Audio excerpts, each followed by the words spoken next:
ఇప్పటిదాకా కేఆర్ఎంబి ప్రాజెక్టులను ఇష్యూ తర్వాత మీరు అన్యాయం చేశారంటే మీరు అన్యాయం చేశారు, మీరు అన్యాయం చేశారంటే మీరు అన్యాయం చేశారు.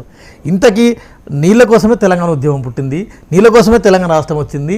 అలాంటి ఉనికిని ప్రదర్శించాడు నిన్న రాష్ట్ర ముఖ్యమంత్రి రేవంత్ రెడ్డి. ఇంతకు దాడి ఎవరిది, ఎదురు దాడి ఎవరిది? అంటే చాలా విషయాలు రేపు అసెంబ్లీలో కానీ ఎక్కడైనా వేదిక మీద చర్చించాలి, ప్రజెంటేషనో లేకపోతే డెమోనో లేకపోతే ఇంకోటో ఇచ్చి మీరే అప్పగించారు నిరూపిస్తామని చెప్పి రేవంత్ రెడ్డి గారు మాట్లాడటం, సవాల్ని హరీష్ రావు గారు స్వీకరించడం ఇవన్నీ జరిగినాయి. కాబట్టి అది కాకుండా జస్ట్ ఫ్యూ మినిట్స్ బ్యాక్ ఇంకా నడుస్తూ ఉండాలి, లైవ్ నడుస్తుండాలి. ఆయన హరీష్ రావు గారు పాయింట్ టు పాయింట్ డీటెయిల్స్తో సహా, అంటే ఊరికే ఎలిగేషన్స్ కాకుండా ఆయన చెప్తుంది జనవరి 17వ తారీఖున కేఆర్ఎంబీది ఫస్ట్ మీటింగ్ ఢిల్లీలో జరిగింది. ఆ మీటింగ్ మినిట్స్ను ఆయన కోట్ చేశారు. ఆ మీటింగ్ మినిట్స్ ప్రకారం కేఆర్ఎంబీకి శ్రీశైలం నాగార్జున సాగర్ ప్రాజెక్టులను అప్పగిస్తా నిర్ణయాన్ని, అంటే దానికి సంబంధించిన ప్రాసెస్ని పూర్తి చేయడానికి ఒక వారం రోజుల టైం పెట్టుకొని రెండు రాష్ట్రాల అధికారులు సంతకాలు పెట్టి వచ్చారని అది అది అది అది అది ఆ మినిట్స్ని కోట్ చేస్తా. మినిట్స్లోంచే హరీష్ రావు గారు చెప్పారు. అదే కాదు, హరీష్ రావు గారు 17వ తారీఖు జనవరి జరిగితే 18వ తారీఖు జనవరి, అంటే ఆ తెల్లవారి వచ్చినటువంటి వెలుగు పత్రికలో వచ్చిన వార్తని కూడా ఆయన ఉటంకించారు. నేను కూడా చూశాను ఆ వార్తని. ఆ వార్త ప్రకారం ఏంటంటే రెండు రాష్ట్రాల అధికారులు అంగీకారం చేస్తూ వచ్చింది. తెలంగాణకి నష్టం అనే మాట స్పష్టంగా ఎవరైనా చూడొచ్చు. వెలుగు పత్రిక జనవరి 18వ తారీఖున కేఆర్ఎంబీకి అపజీవిత ప్రాజెక్టులను తీసుకున్న నిర్ణయం తెలంగాణకి నష్టం అనే మాటని స్పష్టంగా రాసినటువంటిది పైన స్లగ్లో ఒక్కొక్కటి రాసుకొచ్చిన పాయింట్లో రాసుకొచ్చింది. ఇంకా అంతకంటే వేరే అక్కర్లే. వెలుగు ఏమి టీఆర్ఎస్ పత్రిక కాదు అది.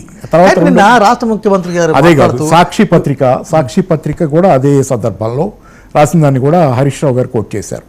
సాక్షి పత్రిక అది రాష్ట్రానికి మేలు చేకూర్చిన జగన్ కార్యాచరణలాగా అట్లా రాసుకొచ్చింది అనేది. అంటే ఆంధ్రప్రదేశ్ రాష్ట్రమేమో నాకు మేలు జరిగిందని చెబుతుంది తెలంగాణ సాక్షి పత్రిక, తెలంగాణలో పత్రిక వెలుగేమో తెలంగాణకి నష్టం జరిగిందని చెప్పి స్పష్టంగా కనపడుతుంది అక్కడ. మీకు అప్పచెప్పటం అనేది ఇక్కడ తెలంగాణ నష్టపోయింది ఆ రోజు ఇద్దరు సంతకాలు పెట్టిన దానిలో. రెండోది ఏంటంటే ఇంకోటి కూడా హరీష్ రావు గారు కోట్ చేశారు. దాని ప్రకారంగా ఏపీకి దీనిలో ఈ నిర్ణయాల్లో జరిగే దానిలో ఏంటంటే కేఆర్ఎంబీకి రిపోర్ట్ చేస్తారు అధికారుల్ని రెండు రాష్ట్రాలు నియమిస్తాయి. తెలంగాణ నియమిస్తే ఈ ప్రాజెక్టులకు సంబంధించి శ్రీశైలం సాగర్కి సంబంధించి అధికారుల్ని రెండు రాష్ట్రాలు సమాన సంఖ్యలో కానీ ఏదైనా నియమించుకుంటాయి. ఈ అధికారులు పోయి కేఆర్ఎంబీకి రిపోర్ట్ చేస్తారు.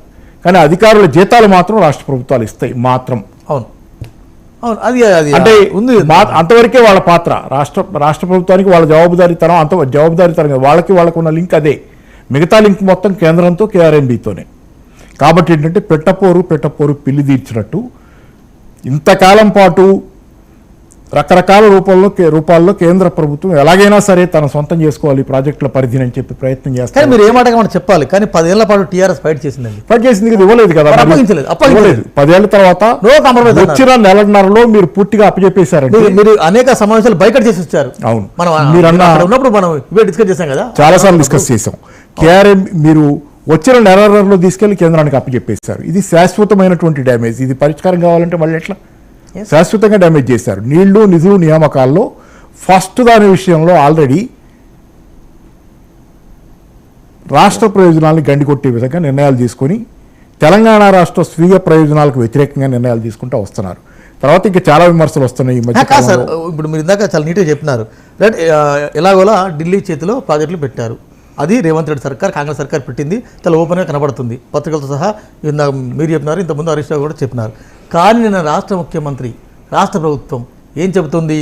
కేసీఆర్ విభజన చట్టంలో సంతకాలు చేశారు. అప్పుడే కేసీఆర్ గతంలో 2015లోనే అప్పగించారు. లేదు, అది విభజన చట్టంలో కేసీఆర్ సంతకం చేయటం అని కాదు. అసలు విభజన చట్టంలో సంతకం పెడతారండి. అప్పుడు పెట్టడానికి లేదా ఆయన రాష్ట్రానికి ఏమీ కాదు. అప్పుడు రాష్ట్రం ఇంకా ఎన్నికలు జరగల. అవును, రాష్ట్రానికి ఎన్నికలు జరగకుండా ఏమీ కాకుండా విభజన చట్టం మీద ఆయన రకంగా అంటే ఆ రోజు కాంగ్రెస్ ప్రభుత్వం తీసుకున్న నిర్ణయం అది. ఆ రోజు జరిగింది అది. అయితే ఏంటంటే ఆ రోజు ఫస్ట్ పంపకాల్లో జరిగిన దానిలో ఏంటంటే 30% అబోవ్ అట్లా, అది 1 సంవత్సర కాలానికి మాత్రమే పరిమితం.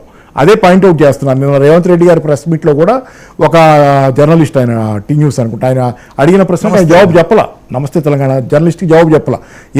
ఆయన ఏం చెప్తుంది ఏంటంటే, రేవంత్ రెడ్డి గారు 33%, 36% తెలంగాణకు వచ్చేది, మిగతాదంతా ఆంధ్రాకు వదిలేశారని చెప్పి ఆయన ఆరోపణ చేస్తే, దాని మీద ఇది ఒక్క సంవత్సరానికి మాత్రమే జరిగింది, దానిలో భాగంగా జరిగింది అని చెప్తే రేవంత్ రెడ్డి గారు ఆ పైన దానికి జవాబు చెప్పాలి. మీకు కూడా బాగా గుర్తుండాలి సార్, డ్రాఫ్ట్ రూపొందించింది కాంగ్రెస్, అప్పటి మంత్రి జయరాం రమేష్, అంతే కదా? అవును.